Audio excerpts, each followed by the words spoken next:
주님, 우리가 참으로 주님을 따를 때에 우리 마음 가운데 온전히 겸손함이 가득하기를 원합니다. 주님, 저희가 죄의 길, 악의 길로 갈 때에 사실은 저희가 가고 있는 길은 교만의 길임을 저희로 기억하게 하여 주시옵소서.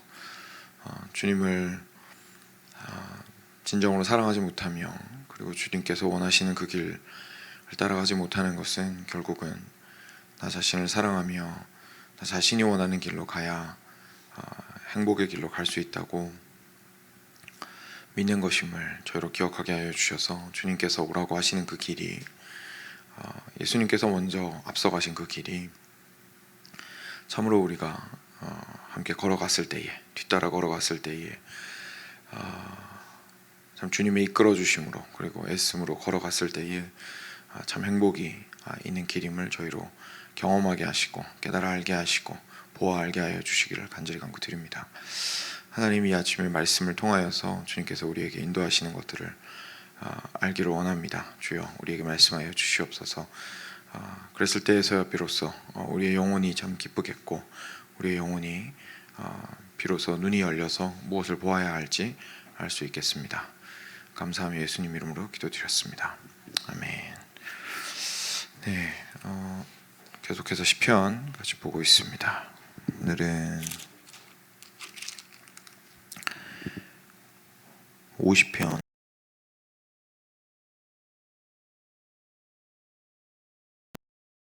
입니다.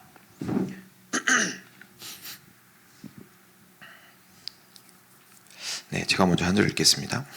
악인에게는 하나님이 이르시되 내가 어찌하여 내 율례를 전하며 내 언약을 너의 입에 두느냐.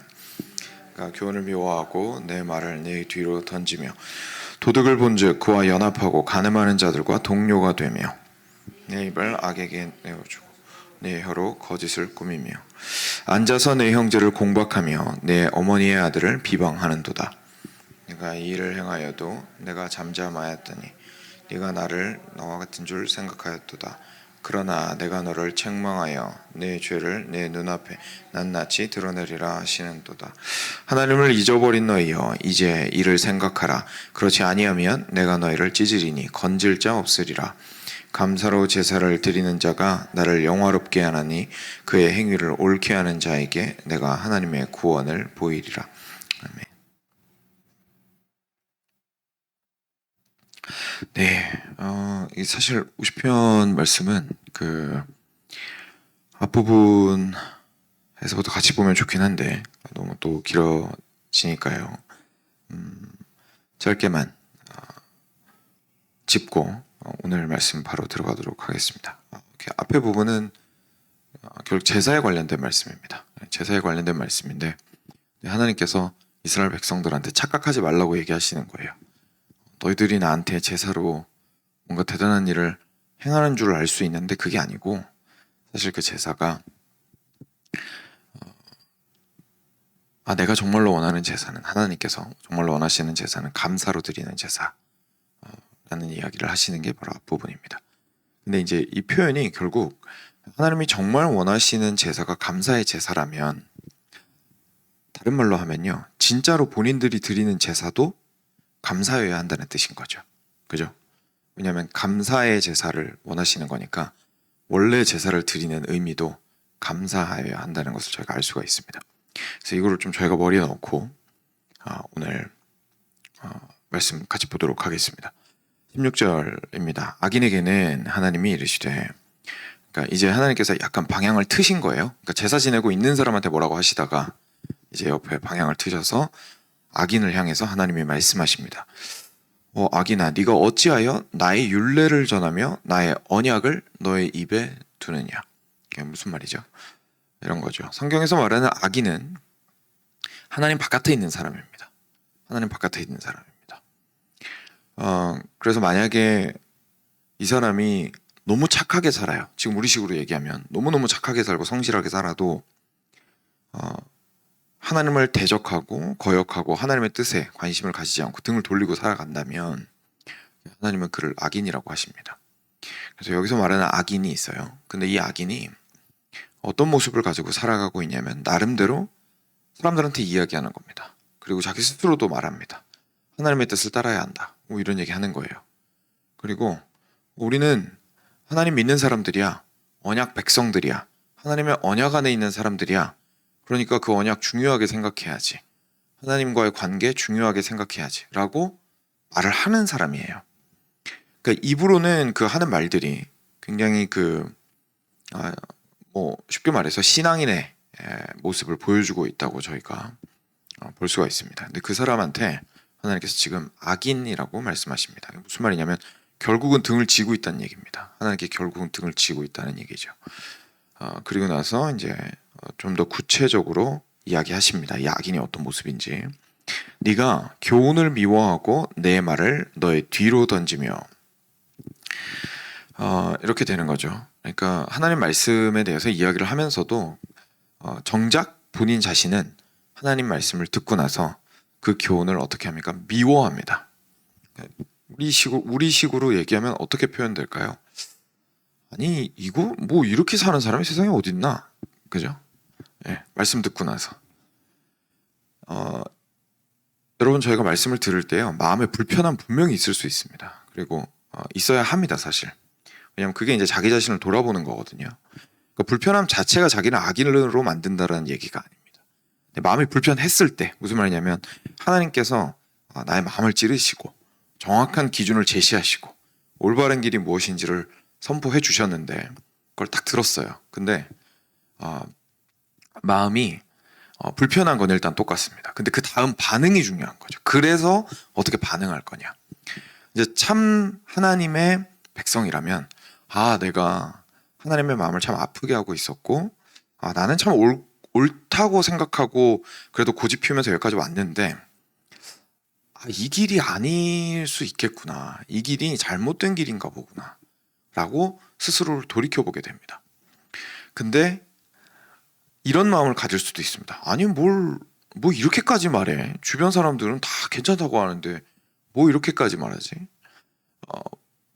심지어는 이렇게 말합니다. 아니 나한테 내가 지금까지 이제까지 살아온 인생이 있는데 지금 이렇게 나한테 얘기를 해버리면 내 인생이 뭐가 되냐 이러면서 분개하는 거예요.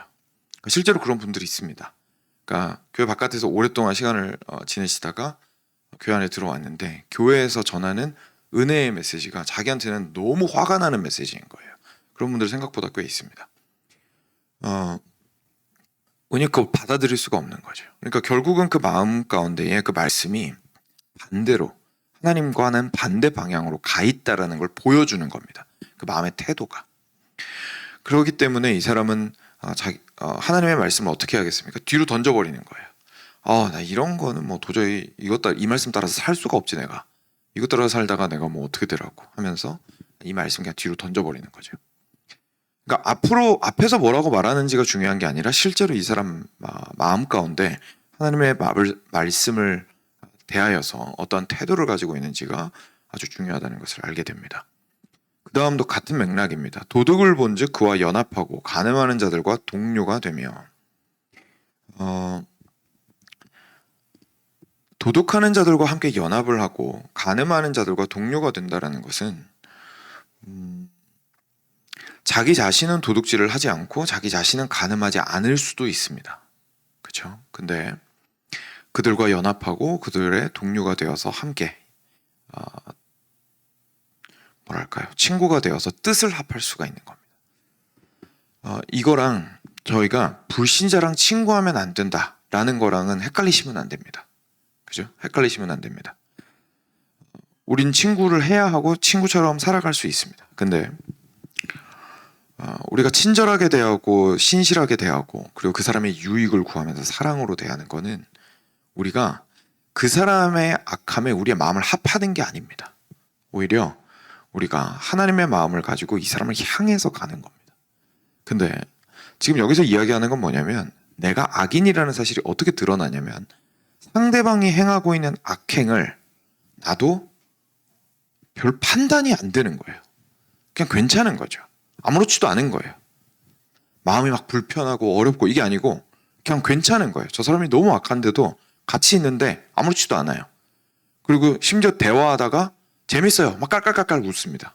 그죠? 그래서 이게 굉장히 별거 아닌 것 같아도 제가 예를 들어서 이런 일이 있을 수 있습니다. 그러니까 세상에서 그냥 막 일하시는 이제 특히 남자분들이 있으면 좀 안 좋은 성적인 농담 같은 거 하는 거 좋아하는 분들이 있습니다. 그러니까 음담패설 같은 거 좋아하는 분들이 있죠. 근데 이제 옆에서 이렇게 있다가 그 얘기를 듣고 같이 웃는 거예요. 자기도 그냥 농담이라고 생각하고 그 마음에 불편함이 전혀 없어요. 근데 그게 뭘 보여주냐면 제가 이제 그 사람 악한 사람이다 이렇게 제가 지적하고 싶어서 하는 말이 아니라 스스로를 정말로 돌이켜 봐야 되는 게 뭐냐면 본인 마음속에 진짜로 그게 문제가 아니라고 생각을 하고 있을 수 있다는 거죠. 그게 중요한 겁니다. 악인이랑 도둑이랑 간음하는 자랑 같이 웃고 즐길 수 있다면 그거는 그 마음 가운데 그거에 대해서 별로 문제 삼고 있지 않은 겁니다. 그러니까 이거는 굉장히 심각한 문제입니다. 우리는 우리가 죄를 짓지 않으면 괜찮다고 생각하는데 우리가 죄를 옳다고 말하는 것 자체를 하나님께서는 이야기하십니다. 왜냐하면 선과 악을 알게 하는 나무의 열매가 뭐였죠? 선과 악을 알게 하는 기준이었습니다. 근데 내가 옆에 있는 간음하는 사람이랑 그렇게 도둑질하는 사람이랑 깔깔대면서 잘 웃고 잘 지내요. 그럼 결국 내 마음의 기준에 대해서 보여주는 겁니다. 내 마음에는 기준이 선과 악의 기준이 하나님이 아니라 세상인 거죠. 그래서 세상에서 옳다고 얘기하는 거 모두가 괜찮다고 얘기하는 거 나도 똑같이 즐겨도 아무렇지도 않은 겁니다. 저희들이 세상을 살아가면서 가장 저희를 힘들게 하는 게 하나 있습니다. 이번 그 순장손모 모임 하면서도 저희가 같이 나누면서 잠깐 어떻게 보면은 얘기가 나왔던 얘기이기도 한데 저희가 이 땅 가운데 살아가면서 저희를 너무 힘들게 하는 게 뭐냐면 저희가 옳다고 얘기하는 거랑 세상이 옳다고 얘기하는 거랑 갈수록 갭이 너무 커지는 거예요. 그러면은 결국 어떻게 될까요? 그리스도인은 단지 그리스도인이라는 그 이유만으로 세상과 달라야 하는 게 너무 많은 거죠. 그러면 저희는 참 많이 힘들죠. 그러니까 이제는 결혼까지도 막 태클 들고 들어오니까 그죠? 결혼에 대해서도 저희는 이제 성경적으로는 한 남자와 한 여자가 연합하는 것을 결혼이라고 생각하는데 이제는 결혼의 의미가 막 확장되고 있잖아요. 그러니까 옛날에는 세상도 그렇게 생각했고 우리도 그렇게 생각했고 이런 게 되게 많았어요. 그러면 저희가 살기가 좀 편하죠. 그죠? 충돌할 게 별로 없으니까. 근데 그게 갈수록 많아지고 있습니다. 그래서 저희가 소수라는 것, 그러니까 저희가 결국 소수가 되잖아요. 그죠? 대부분의 사람들이 옳다고 말할 테니까 저희는 그거에 대해서 아니라고 말해야 되니까 결국은 소수가 됩니다. 그리스도인은. 그러니까 소수가 된다는 것 자체가 나를 막 못 견디게 하고 이 길을 못 가게 한다면 자기 자신을 사실 돌아보아야 되는 겁니다. 왜냐하면 소수냐 다수냐가 중요한 게 아니고 옳으냐 그르냐가 중요한 거죠. 그래서 옳은 것에 나의 마음을 합할 것이냐 다수의 나의 마음을 합할 것이냐 이것을 깊이 있게 생각해 볼 필요가 있는 겁니다. 내가 만약에 그리스도인이 많을 때만 내 마음을 합할 수 있어요. 그러면 그리스도인이 줄어들면 나머지 다수가 하는 말에 나는 똑같이 옳다고 말하게 될 겁니다. 그들이 간음하는 자든지 그들이 도둑질하는 자든지 상관없이 우리는 다수에 영합하는 사람들이 아니라 진리에 영합하는 사람들입니다. 그래서 우리의 마음을 과연 누구와 함께 하고 있느냐가 우리가 누구인지를 보여주죠. 그래서 앉아서 너의 형제를 공박하며 내 어머니의 아들을 비방하는도다. 무슨 말이죠? 마땅히 사랑해야 하는 사람을 이제 전혀 반대의 태도로 대하고 있는 것을 지금 말씀하고 있으십니다. 마땅히 사랑해야 하는 사람을 전혀 반대의 태도로 대하고 있는 것을 이야기하시죠. 그래서 이 전체에 대해서 뭐라고 말씀하시냐면 21절입니다. 네가 이 일을 행하여도 교훈을 미워하고 하나님의 말씀 뒤로 던지고 도둑과 간음하는 자와 함께하고 저희 19절을 건너뛰었군요. 너의 입을 악에게 내어주고 너의 혀로 거짓을 꾸미고 그리고 앉아서 너의 형제를 공박하고 너의 어머니의 아들을 비방할 때에 라는 말씀을 이제 21절에 네가 이 일을 행하여도 라고 말씀하시는 거죠. 19절을 제가 놓쳐서 19절을 짧게 보고 21절 다시 얘기하도록 하겠습니다. 19절은 너의 입을 악에게 내어주고 너의 혀로 거짓을 꾸미며를 이제 악인의 모습으로 이야기하고 계신 건데요. 앞서 말씀드린 거랑 비슷합니다. 결국은 이제 저희 마음의 기준이 어디 있느냐를 잘 보여주는 것 중에 하나가 저희의 언어입니다. 저희의 언어입니다. 그래서 저희가 말을 할 때에 악에게 내어주고 혀로 거짓을 꾸민다라는 얘기는 그게 무슨 뜻이냐면 결국은 마음을 정했다라는 뜻이죠. 마음을 정했다라는 뜻이죠.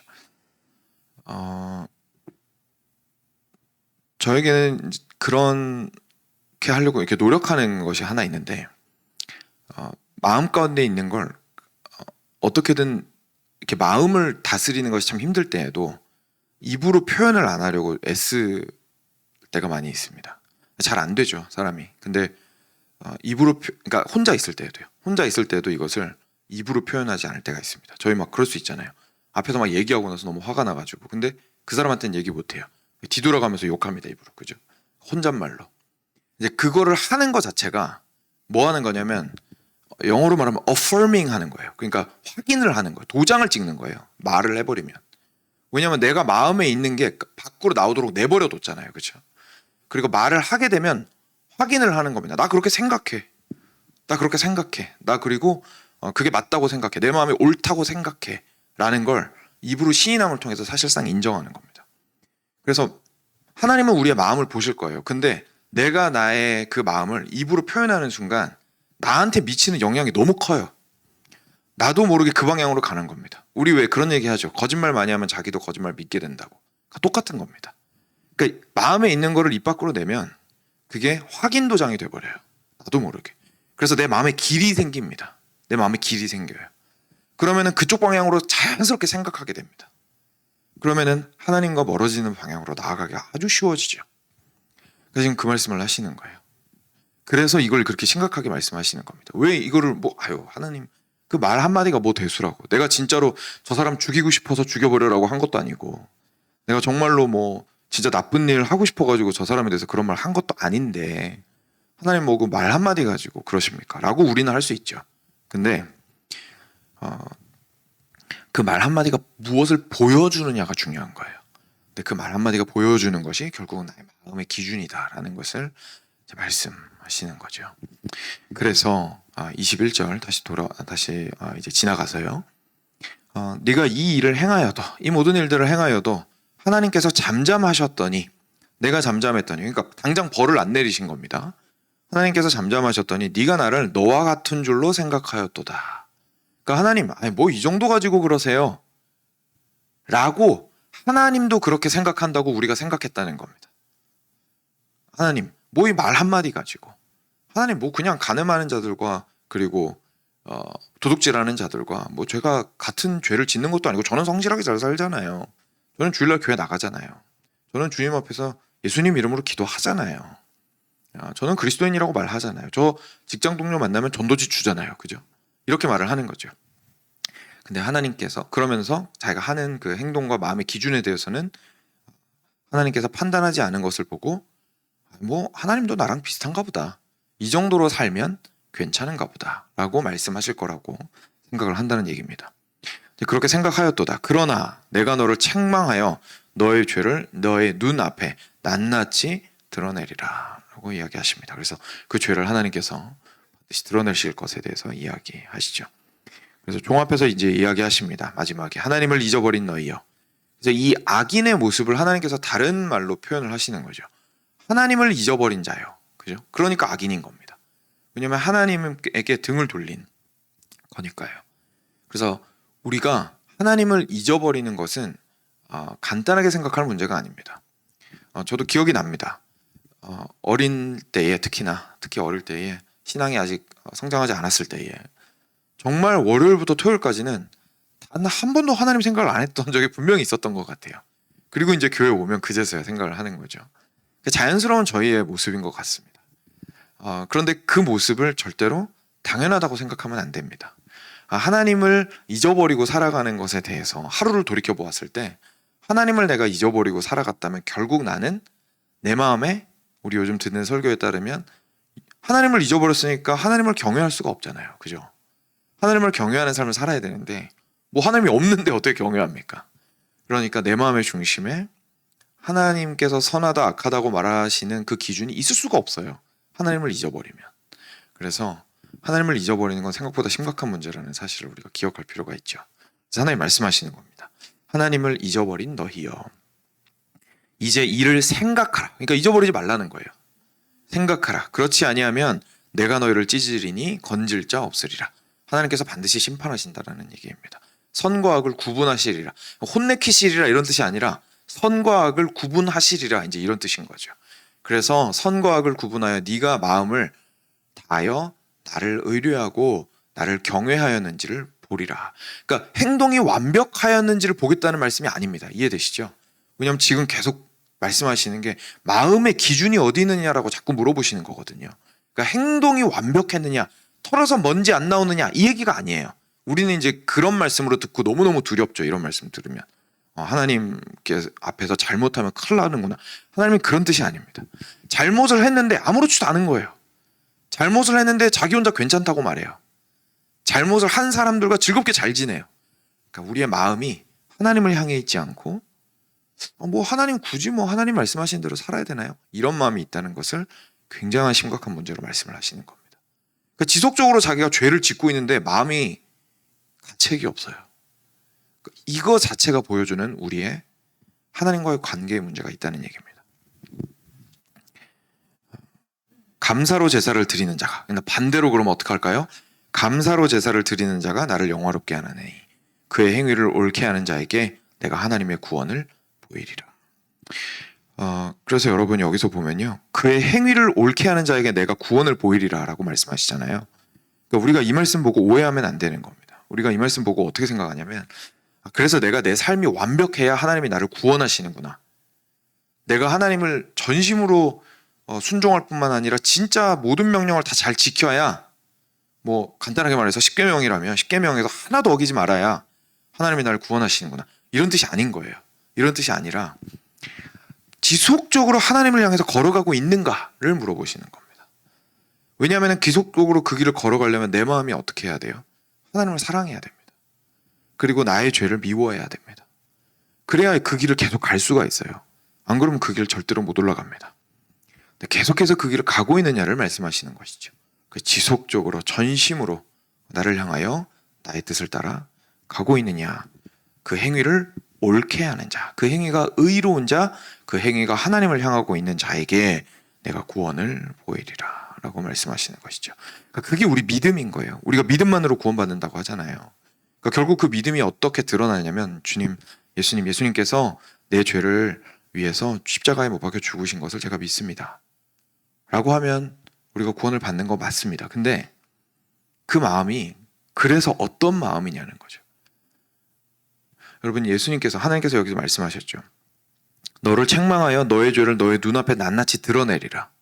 예수님의 십자가를 본다는 건 그런 뜻입니다. 왜냐하면 예수님의 십자가를 통해서 우리가 보게 됩니다.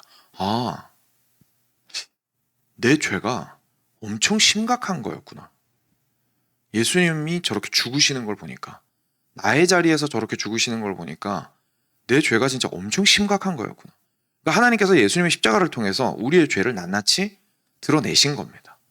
그래서 십자가를 보고 우리의 죄를 깨닫게 됩니다. 그리고 그 심판을 우리가 보게 되는 거죠. 하나님께서 반드시 심판하시리라고 하셨잖아요. 심판 진짜 하시는구나. 그러니까 그냥 예수님 믿고 천국 간다라는 얘기가 천국 티켓을 얻었다라는 얘기가 아니라, 그러면은 내가 이제부터 어떻게 살 것인가에 대한 시작점이 됩니다. 그래서 예수님을 보고 내 죄를 책망받고 낱낱이 드러나고 깨닫고 하나님의 심판에 대해서 알게 되고, 나의 이제까지 살아왔던 삶의 문제들을 들추어내게 되고, 그리고 그 이후에 나의 믿음으로 그리스도를 바라보며 어떻게 하게 됩니까? 감사의 제사를 지내며 지속적으로 그 옳은 길을 가게 될 때에 주께서 우리를 구원하시리라 라는 말씀을 해주시는 거죠. 그래서 그것이 우리가 그리스도의 십자가를 바라보는 길이고 그리스도의 십자가를 붙들어야 하는 이유입니다.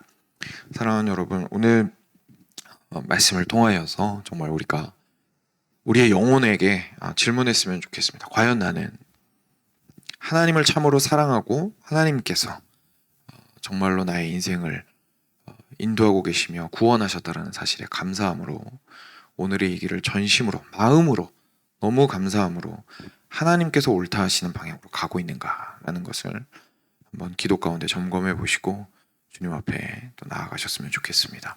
같이 먼저 이 기도 제목을 가지고 기도하도록 하겠습니다.